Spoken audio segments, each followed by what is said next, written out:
আমরা চাই বাংলাদেশের সকল প্রবাসী যারা অন্তত ভোটার তালিকার মধ্যে ইতোমধ্যে শামিল আছেন তারা যেন ভোট দিতে পারেন।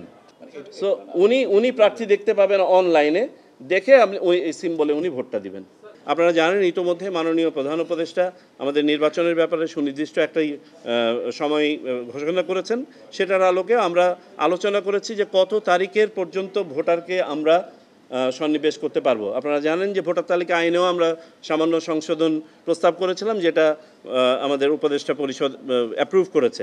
ফলশ্রুতিতে এখন আমরা বছরের মাঝখান থেকেও আপনার ভোটারদেরকে নিতে পারবো। সো নবীন ভোটারদের জন্য এটা একটা সুখবর। আমরা আজকে যেটা প্রাথমিকভাবে সিদ্ধান্ত নিয়েছি, আশা করি আমরা 31শে অক্টোবর পর্যন্ত যারা ভোটার হবেন 18 বছর বয়প্রাপ্ত হবেন তাদেরকে আমরা ভোটার তালিকা এই বছরের 2025-এর 31শে অক্টোবর পর্যন্ত যারা ভোটার হবেন তাদেরকে আমরা ভোটার তালিকায় সন্নিবেশ করতে পারবো বলে আশা রাখি। আমি আপনাদেরকে একটা রাফ ক্যালকুলেশন বলতে পারি। রাফলি প্রত্যেক মাসে ক্লোজ টু 2 লক্ষ ভোটার যদি হয় তাহলে ধরেন 18 থেকে 20 লক্ষ হতে পারে সর্বোচ্চ।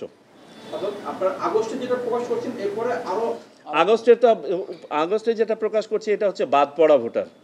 44 লক্ষ মতন যে ভোটাররা 1 জানুয়ারির আগেই কিন্তু 18 বছর বয়প্রাপ্ত হয়ে গেছেন, তারা এই বছরের নতুন ভোটার না। সুতরাং এনাদের কাজটাও আমরা সেরে রাখছি। আমরা 31শে অক্টোবর পর্যন্ত নিব যারা শুধুমাত্র 2025 সালের এই 10 মাসের মধ্যে 18 বছর বয়প্রাপ্ত হয়েছেন। প্রার্থীর নাম তো দিতে পারছি না, প্রার্থীর নাম দিতে পারবো যেদিন হবে সেদিন। ওটা হচ্ছে দেশের জন্য। আমরা তো ওই সময় পর্যন্ত ওয়েট করলে পোস্ট অফিস আমাদেরকে বলেছে তাদের ন্যূনতম যেগুলো ইজি ডেস্টিনেশন লাগবে 16 দিন এই ডাকটা শেষ করতে, আর যেগুলো ডিফিকাল্ট ডেস্টিনেশন সেগুলোতে লাগবে 28 দিন। আমরা চাই বাংলাদেশের সকল প্রবাসী যারা অন্তত ভোটার তালিকার মধ্যে ইতোমধ্যে শামিল আছেন তারা যেন ভোট দিতে পারেন।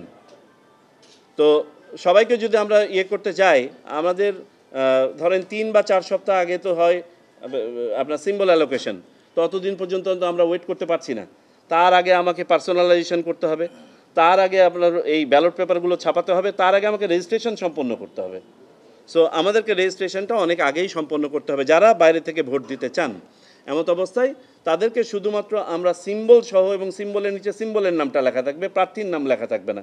এটা পাঠিয়ে দেবো, ইনস্ট্রাকশন দেওয়া থাকবে যে আপনি ভোটটা কাস্ট করবেন অনলাইনে প্রার্থীর তালিকা দেখার পরে এত তারিখের পরে।